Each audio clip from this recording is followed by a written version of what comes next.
Mas vamos lá então. Eu sou Cleide, né? Trabalho na clínica cognitiva londrina já desde o início, né? Atendo pacientes adultos.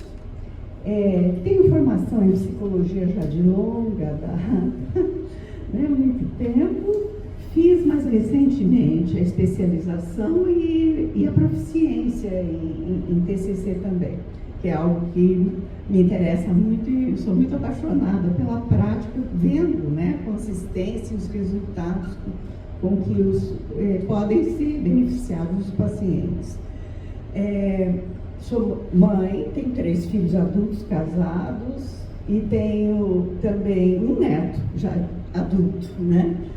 E trabalho com muita alegria, então, na psicologia. O assunto, então, nosso vai ser saber falar, saber ouvir e como viver relações mais leves. Então, como trazer, né, essa condição de mais atenção, de mais cuidado, para que as nossas relações sejam mais produtivas e sejam mais leves também.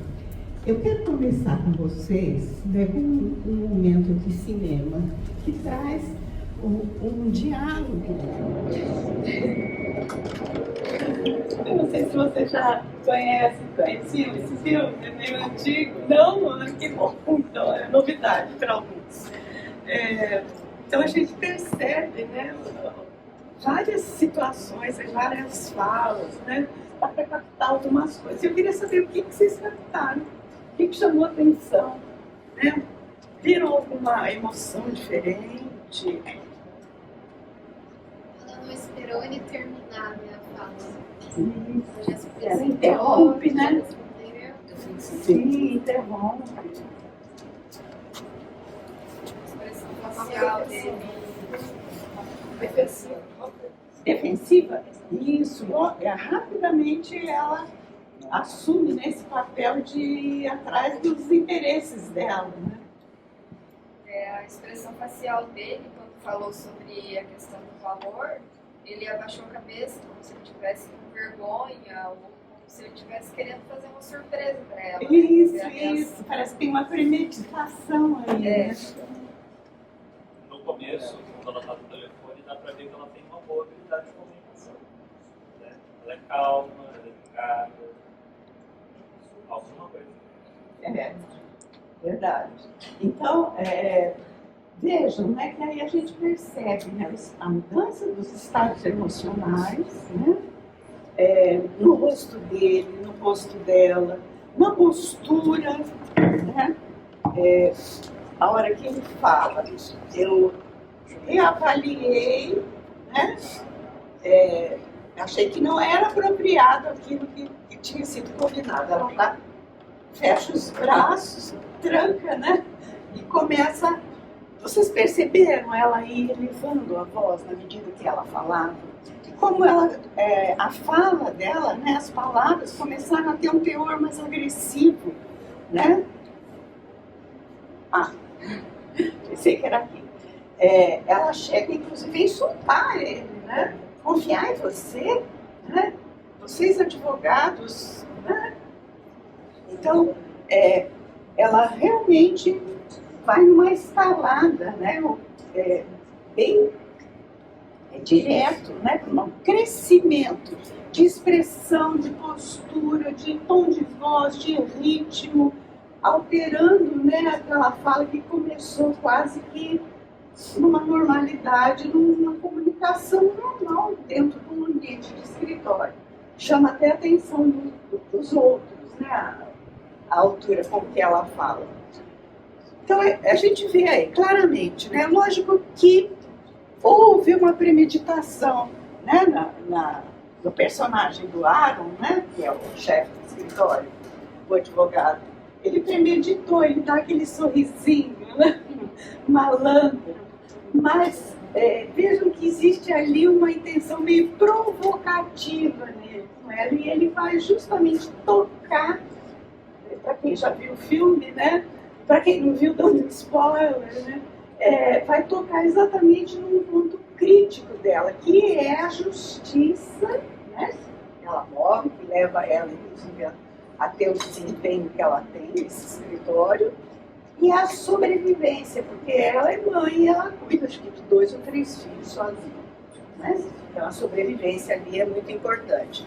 Então, a gente vê que nesse pequeno trecho aí, nesse diálogo, né, a gente pode estar extraindo, né, pontos que são importantes. Será que aqui nós temos, o que vocês acharam? Assim, que nome vocês dariam para esse tipo de diálogo?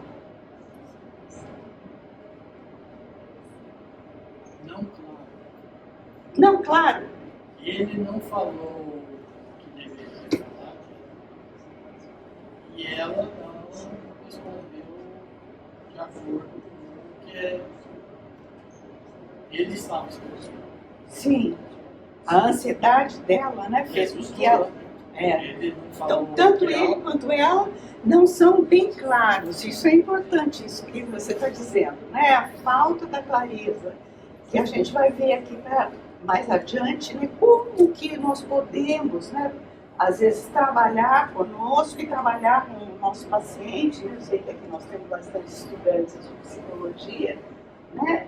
A obtenção, né, ir na direção dessa clareza sem prejudicar a conexão, né, entre as duas pessoas, porque no fim eles não estão em lados opostos, né, eles estão juntos, ele quer premiar ela pelo empenho dela, né? Então ele quer beneficiar ela. Vamos fazer uma pequena prática aqui para a gente fixar então um aspecto e tentar abrir então nossos caminhos aqui para a gente explorar um pouquinho mais. Queria que vocês fizessem duplas com a pessoa que estivesse mais próxima, né, para não ter que ficar se movimentando. E vocês usassem, né, um recurso de uma pessoa, um vai ser a pessoa que fala e o outro vai ser o que escuta. Então a pessoa que fala poderá, né, uma sugestão, mas pode ser outros conteúdos, dizer para o outro assim, olha, eu me chamo tal, né, se forem desconhecidos, é a primeira vez que eu estou nessa jornada de psicologia e eu estou pensando que não é, né? E o outro ouvinte vai ficar olhando para o seu celular. Nós temos 2 minutinhos para fazer isso. Isso nunca acontece, Cleide. Não, jamais. É ficção. Todo mundo 100% atende o tempo todo. Eu tô olhando no celular, você só no celular. Pode ser? Já perde um pouco do conteúdo. É uma situação em que a gente não está totalmente, eu acho que aqui é simulado, né? Então, a gente não fica totalmente com foco atencional, né? Que o mindfulness pode nos trazer, né? Então, nós perdemos essa capacidade de ouvir com interesse, com uma escutativa realmente, porque às vezes a gente fica escutando, mas já que nem, se você está numa situação meio ansiosa, você já fica preocupado, que nem a Erin do filme, né? Ela nem terminou de escutar o que ele ia dizer, já para responder e defender, né, os interesses dela. Então, às vezes a gente escuta dessa forma. Outro aspecto, escutar ativamente, né, é você tentar observar do ponto de vista do outro, tentar entrar nesse território fechado para você, né, o que ele está querendo dizer, o que ele está querendo comunicar ali. Então, a gente perde muito, né, com isso. E existe uma perda maior ainda. Mas antes eu queria perguntar, para quem falou, né, para quem se apresentou, como se sentiu? Senti ouvida, realmente. Com atenção. Me senti acolhida. Ela estava olhando no celular? Não, ela não estava. Ela estava olhando atentamente para mim com um olhar de interesse. Sim. Então, uma situação diferente da proposta, né, do exercício.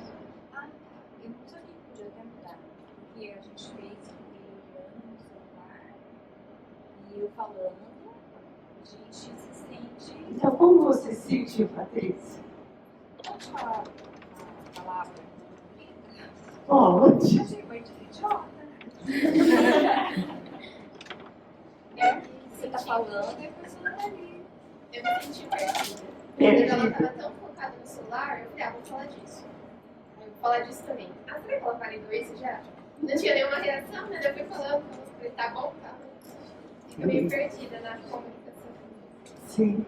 Então, existe esse aspecto, né, que às vezes a baixa qualidade de quem está ouvindo, né, da atenção, traz, né, já dispara, né, alguns alarmes de quem está falando, né, que vão, de alguma forma, influenciar a continuidade da conversa, vai trazer sentimentos para essa pessoa, né, a pessoa está desinteressada, ou eu estou sentindo. Pois não. Eu na questão autista, assim, não consigo olhar no olho. Então, me dá coceira, me dá dor de cabeça, me dá confusão mental. Eu estou pensando em várias coisas, estou prestando atenção. Como ela se sente nessa situação dessas, todas que falaram aí, idiota, não sei o que, papapá. Mas é uma condição, é um transtorno que tem cura. Sim. Como ela tem dado mais atenção do que eu queria, mas ela se sente dessa forma. Como é que queria que explicasse para ela o que é esse sentimento de ser A gente pode ser isso? conversar depois. Presta atenção no que eu estou falando, eu estou prestando. Eu não pra mim preciso basta- olhar. Pra mim bastaria só um aham. Às vezes a gente tem os níveis de expectativas elevados, né? Então, às vezes, trabalhar isso numa situação de terapia talvez ajude melhor, né? A pessoa entrar numa sintonia na realidade que vocês têm, né? Porque é uma condição que o senhor falou. Não, mas não é entre nós. Estou falando assim, entre A a pessoa tem suporte, um filho entendi, eu que é entendi autista. errado. A pessoa tem um filho que é autista, a pessoa tem um parente que é autista e não tem essa conexão. Essa pessoa se sente, está conversando com ela, mas não está prestando atenção, não tem um retorno. Posso dar uma sugestão? Pode. A minha sugestão é que, se você tem ali uma certa, pelo menos uma leve intimidade com a pessoa, né, às vezes você expressar para ela, né, dentro do que você consegue ali, do que você sentir à vontade, ela pode às vezes dizer, você não tá ouvindo o que eu tô falando, né, ou, enfim, tá vendo que ela fica desconfortável ali, de você colocar para ela, olha, né, realmente, eu às vezes disperso, é meio ruim para mim, né, de olhar nos olhos, de você às vezes falar como você está se sentindo, às vezes isso pode ajudar ali, como ela se sente, ela te ouvindo, não sei, né? Porque a pessoa não vai adivinhar, né? Aí às vezes você Comunicar. comunicar de Comunicar alguma outro. forma. Olha, eu não presto muita atenção, mas eu tô te ouvindo. É isso. Eu pareço que estou prestando atenção. Isso, então uma abertura, né? Teria uma postura de abertura. Mas na imagem que está ali, parece assim, surgiu algo muito importante para a menina estar resolvendo e a mãe surgiu outro assunto muito importante para a mãe. Pode haver conflito de interesses, né? Então, aí o que acontece? Para o autista é difícil, ele está ali, estou ouvindo.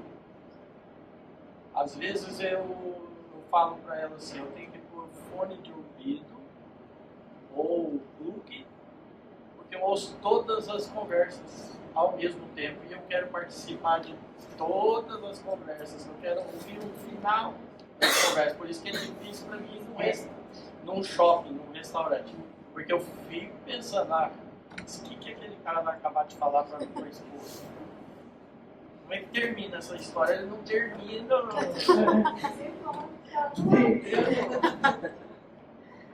Mas é isso que pode. De fato, né? Existem situações, né? Eu acho que é uma situação atípica, né? Não é o corriqueiro nosso.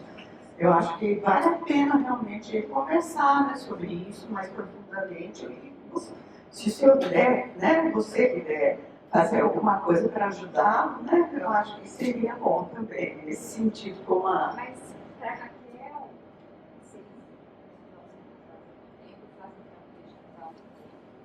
vocês já aprenderam diálogo, né? Nosso diálogo é meio de mímica, mas a gente se comunica, né? Mas eu acho que é interessante ele colocar isso, independente de ser autista ou não. Tem pessoas que têm dificuldade disso, e isso nós estamos tratando aqui hoje, né? Então eu acho que, na verdade, não é a questão da comorbidade do autismo, eu acho que é uma coisa da nossa humanidade. Sim. Sim. Até porque hoje em dia está mais comum ainda não olharmos nos olhos das pessoas, Isso, mesmo não que ter nós conexão, consigamos, né? que nós tenhamos capacidade, a gente não se Também conecta. frequente, né? A expectativa, não ter muita expectativa. Ah, não precisa olhar no olho para você. Isso, então, às vezes a outra pessoa cria, né, essa forma que tem que ser. Mas eu acho que importante é esse comunicado, né?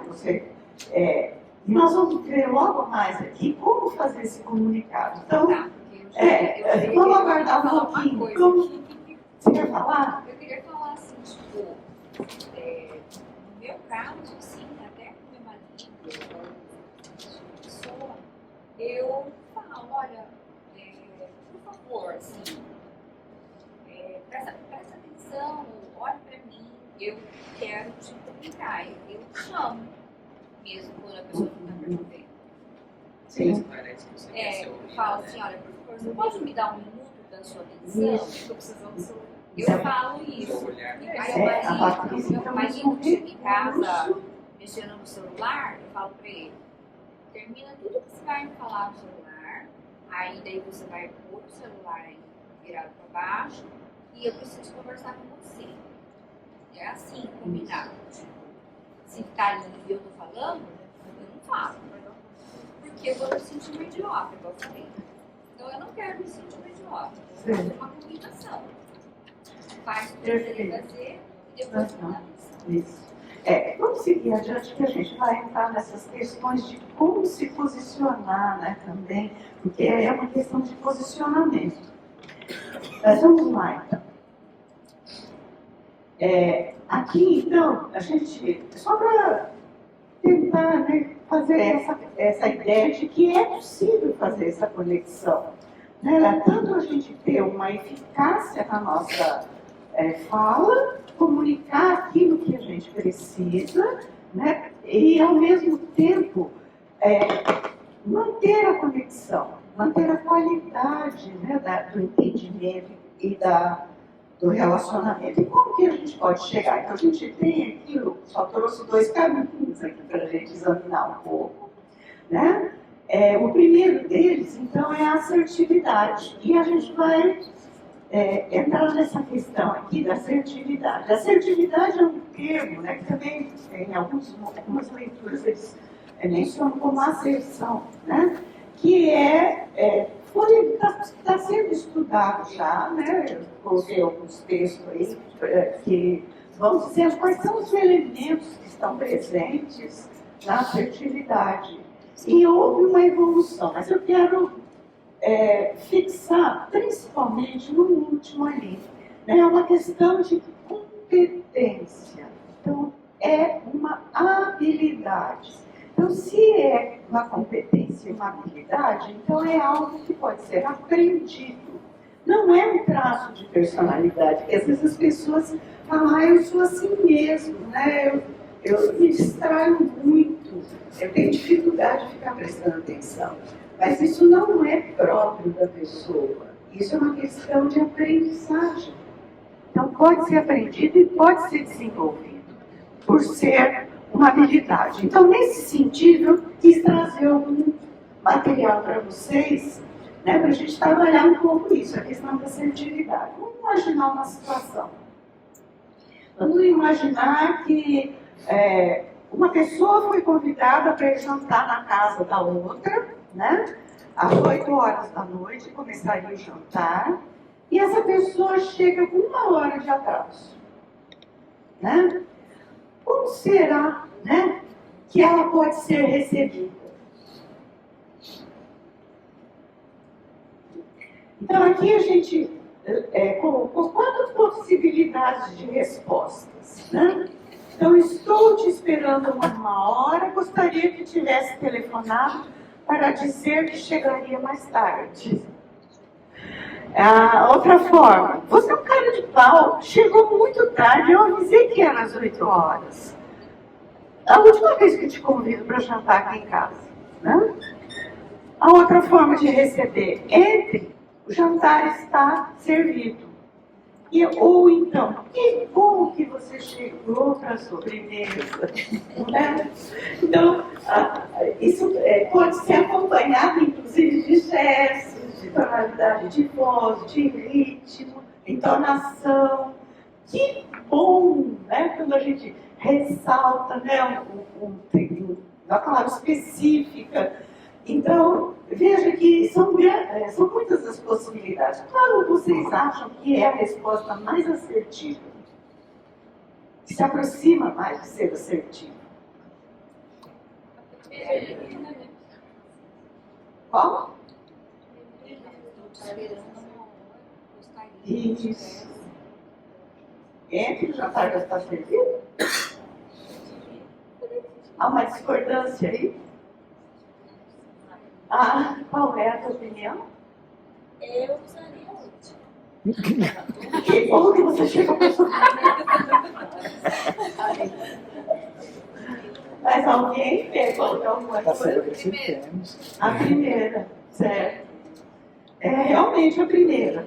Né? Porque, vejam, quais são as características, quais são os pontos que essa fala traz? Desculpe.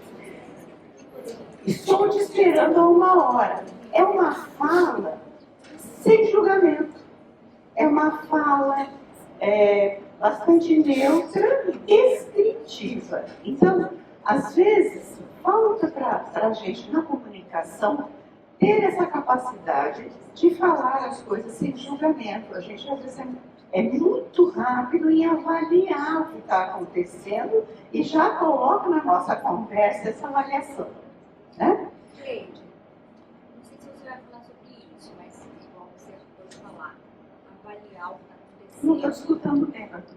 A gente não tem o costume de avaliar o que está acontecendo, já dá respostas, em fala.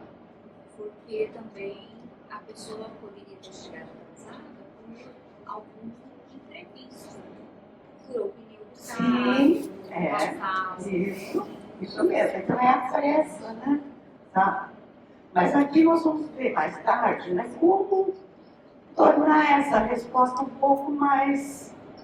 Porque o que você está dizendo é que falta uma pitada de humanidade aí nessa fala.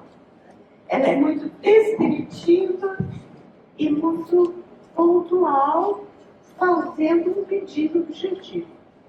Né? Isso também não deixaria de ser correto?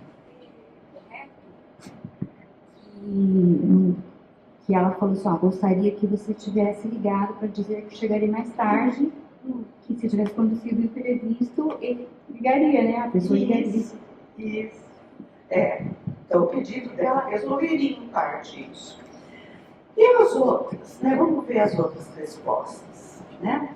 Então, aquela entre o jantar está servido é não asserção, quer dizer, ou a gente pode chamar também de uma resposta passiva.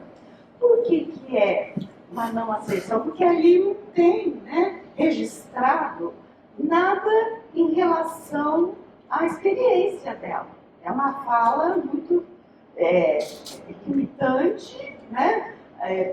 Até meio passivo, a gente pode dizer, né? Não há manifestação. Então fica faltando a questão dela expressar né, como ela viu essa experiência, como ela vivenciou essa Eu acho experiência. que essa só seria, ok, assertiva se de fato a pessoa não estivesse se incomodando, né?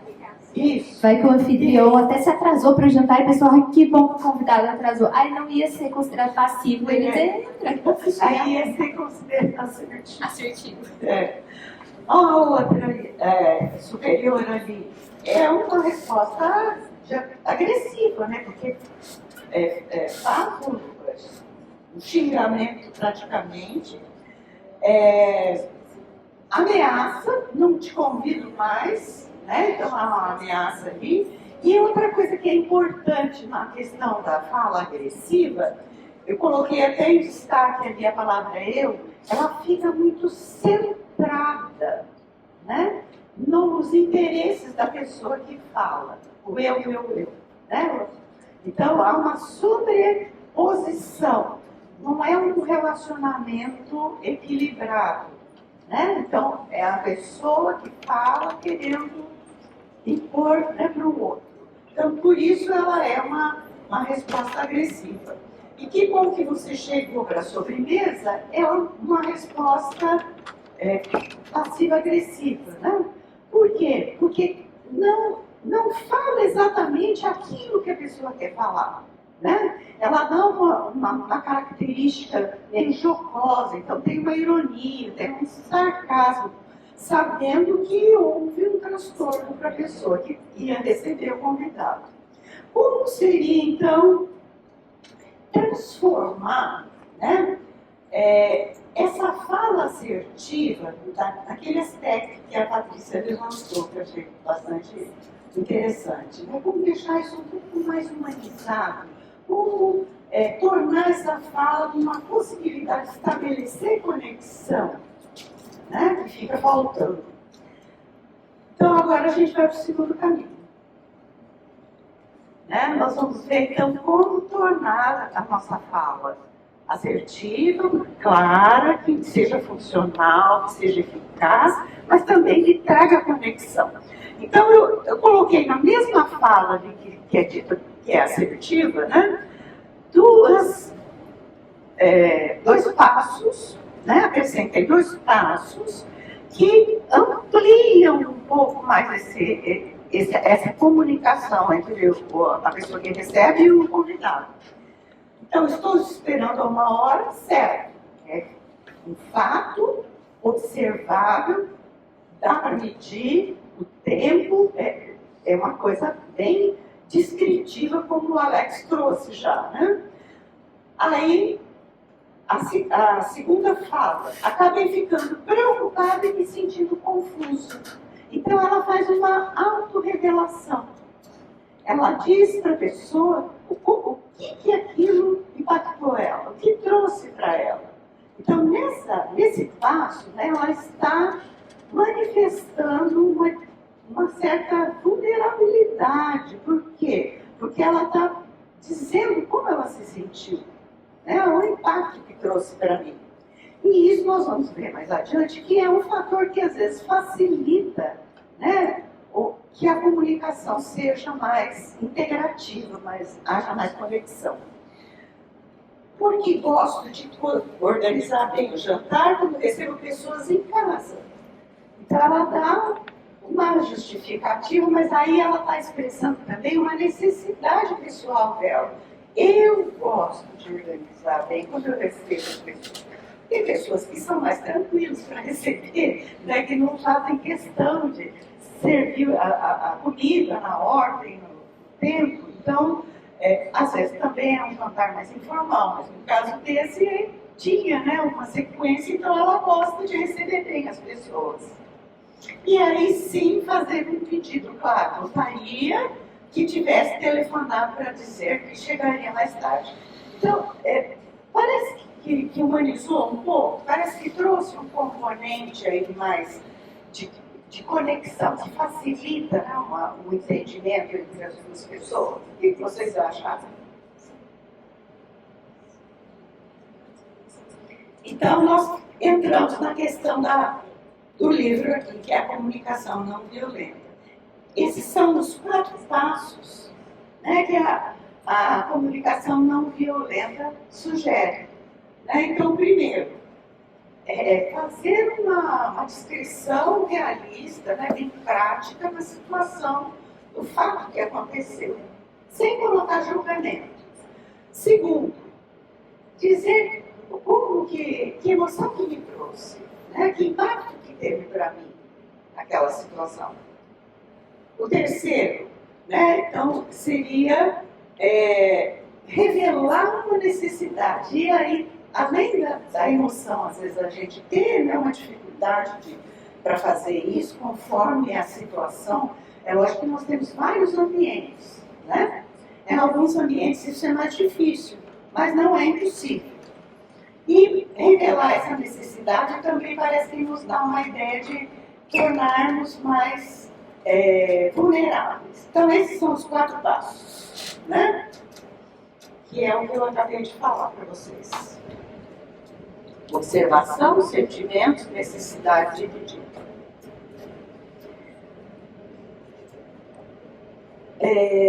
Alguns pontos interessantes, né? Então, o primeiro é aquilo que foi falado no primeiro passo, ser um narrador ou ser comentarista. Porque nós temos essa tendência a ser comentaristas, né? Falar o que aconteceu, já dando o nosso parecer, dando o nosso juízo de valor. Então, para a comunicação não violenta, é melhor que a gente seja narrador. Né? Somos direcionados aos outros. Então, como é importante, como rouba a nossa atenção plena, né?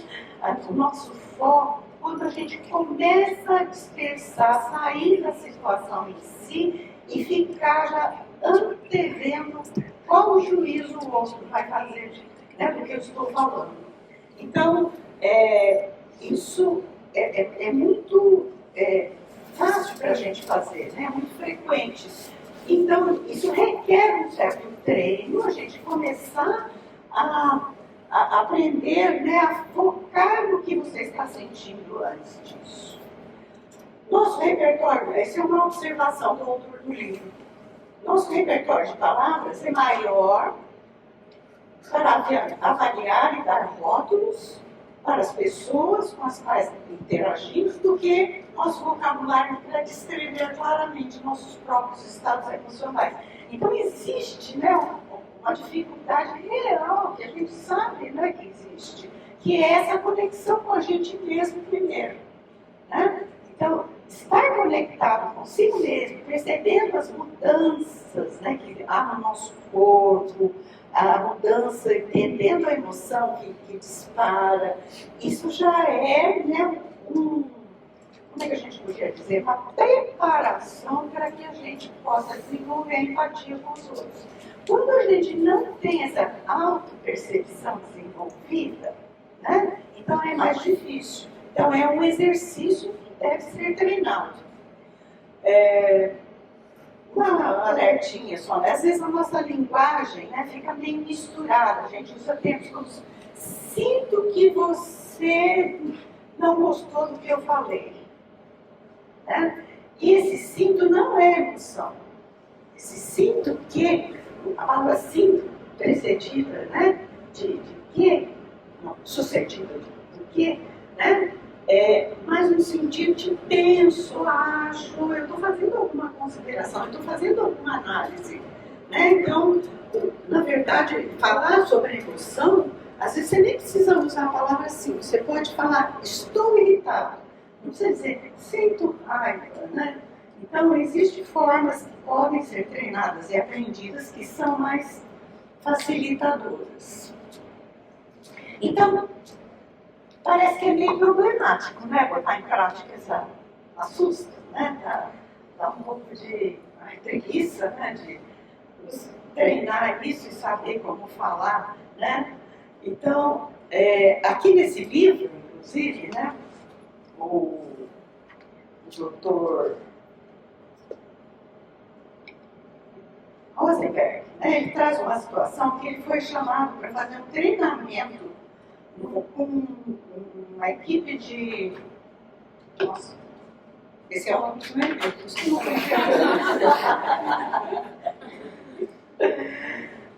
uma equipe de administradores de um hospital, eles estavam ensaiando para fazer uma reunião, que seria já a segunda, com o grupo de médicos que dirigia o hospital, e eles iam propor um projeto que já tinha sido rejeitado por eles antes, né? Então ele veio com essa prática dele, né, de chegar e falar, né, ó, nós temos que falar sobre isso, então eu estou sentindo. Aí ele sugere, eu estou com medo de tocar nesse assunto. Qual foi a reação de um dos membros que estavam sendo treinados, né? Ele falou, você não está sendo realista. Nunca poderíamos dizer aos médicos que estamos com medo. Né? Quando ele perguntou, mas por quê? O que aconteceria? Porque ele respondeu, se confessássemos que estamos com medo, eles nos fariam em pedacinhos.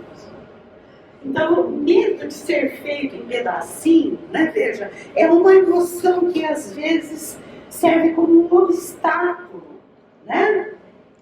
Numa conversa em que a gente quer tratar dessa forma sem perder a conexão com a pessoa. Né? Quer ser eficaz, mas não quer perder a conexão.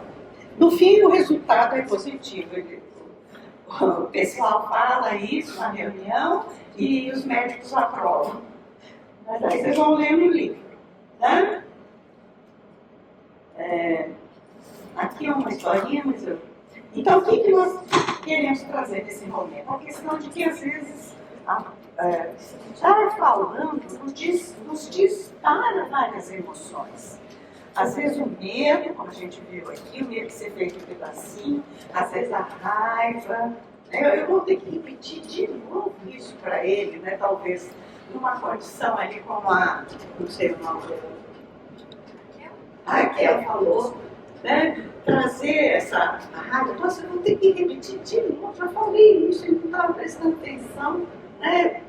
Por que ele não presta atenção? Às vezes vergonha, nossa, se eu for falar isso, como que, né, a pessoa vai ver como uma pessoa fraca, né? Vai viver como uma pessoa ignorante, que não sabe, né? Então, a gente tem esses medos e essas emoções que são antecipatórias, que muitas vezes nos travam. Mas a gente pode, né, pensar que, ao expressar a nossa vulnerabilidade, a nossa emoção, a nossa necessidade, e dizendo, né, recuperar os nossos direitos, né, nós podemos ter benefícios. Por quê? Pode ajudar a desenvolver o próprio senso de valor e autocompetência. Porque nós vamos começar a fazer mais contato com a gente mesmo, tentando se conhecer, se entender como sente nas situações. Porque para falar a minha emoção, para falar a minha necessidade, eu tenho que fazer, né, uma certa reflexão. Então, uma introspecção, eu tenho que voltar para mim mesmo. E quando eu me volto para mim mesmo, né, eu acabo também abrindo caminhos para desenvolver empatia, entender que o outro pode ter sentimentos semelhantes aos meus, pode se sentir da mesma forma. É um ato de generosidade, né? A gente se revelar quando a gente diz, né? Olha, a minha necessidade é isso, a emoção, o que eu sinto é isso. Eu estou, na verdade, partilhando, né? Abrindo para o outro coisas que são minhas, muito próprias, né? É um foro íntimo, né? O que eu penso, a minha necessidade, a minha emoção. Então isso ajuda também o outro ter um desarmamento, porque você se dispôs a fazer isso. E pode ajudar a resolver conflitos, então em não evoluir daquela forma como a gente viu na cena lá do filme, né? A evolução, o escalonamento de emoções e a perda, né, da conexão. Tá? Certo, então, gente? Vocês estão com muita fome?